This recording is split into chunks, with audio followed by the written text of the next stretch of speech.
ఇటీవల తెలంగాణ ప్రభుత్వం విడుదల చేసినటువంటి ఎస్ఎస్సి ఫలితాల్లో 600 మార్కులకు గాను 554 మార్కులు సంపాదించింది.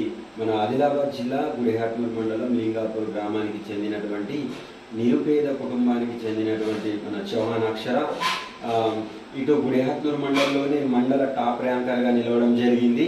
అలాగే ఈ విద్యార్థిని మంచిర్యాల జిల్లా బెల్లంపల్లిలోని మహాత్మా జ్యోతిబా ఫులే గురుకుల పాఠశాలలో 10వ తరగతి పూర్తి చేసి అక్కడ కూడా పాఠశాలలోనే టాప్ ర్యాంకు తీసుకోవడం జరిగింది.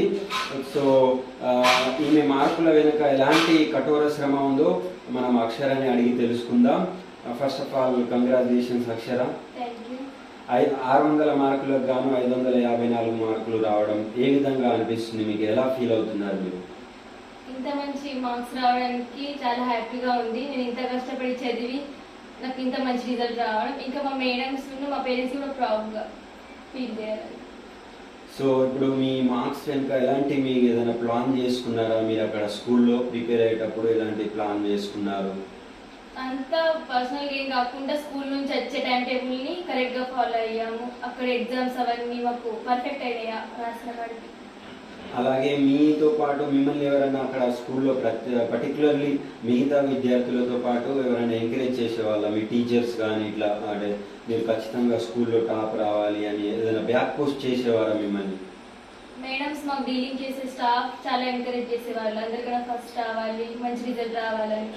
ఓకే, అయితే మీతో పాటు మీ క్లాస్లో కూడా ఇంకా మీ ఎవరితో కాంపిటీషన్ ఉండేదా మీకు? అంటే ఆ అమ్మాయి వాళ్ళ అమ్మాయి కంటే నాకు ఎక్కువ మార్క్స్ రావాలని మీతో పోటీ పడేవారా?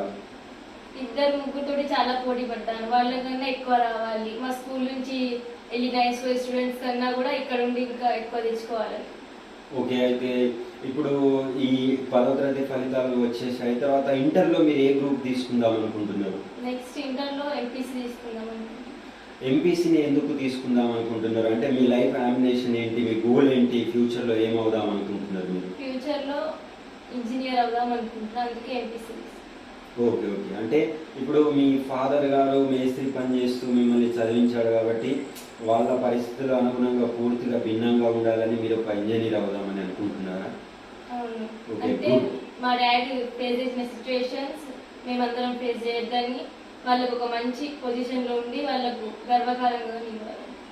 ఓకే ఓకే, సో ఇప్పుడు మీ చదువు వెనుక మీ తల్లిదండ్రుల ప్రోత్సాహం ఏ విధంగా ఉంది? వాళ్ళు ఎలాంటి బ్యాక్ పుష్ చేస్తున్నారు మిమ్మల్ని? వాళ్ళు ఎంత నిరుపేద నుంచి కుటుంబం నుంచి వెళ్ళిన అంత దూరం చదివించి నాకు కావాల్సిన నాకు అందించి అంత దూరం చదివించారు, నాకు చాలా మోటివేట్ చేశారు చదవాలని. వాళ్ళు ఫేస్ చేసిన సిచ్యువేషన్ నాకు రావద్దు, ఫ్యూచర్లో నేను ఒక మంచి జాబ్ తెచ్చుకోవాలని, నేను కూడా వాళ్ళ పేరుని మంచిగా నిలబెట్టాలని కోరుకుంటున్నాను. Okay, thank you.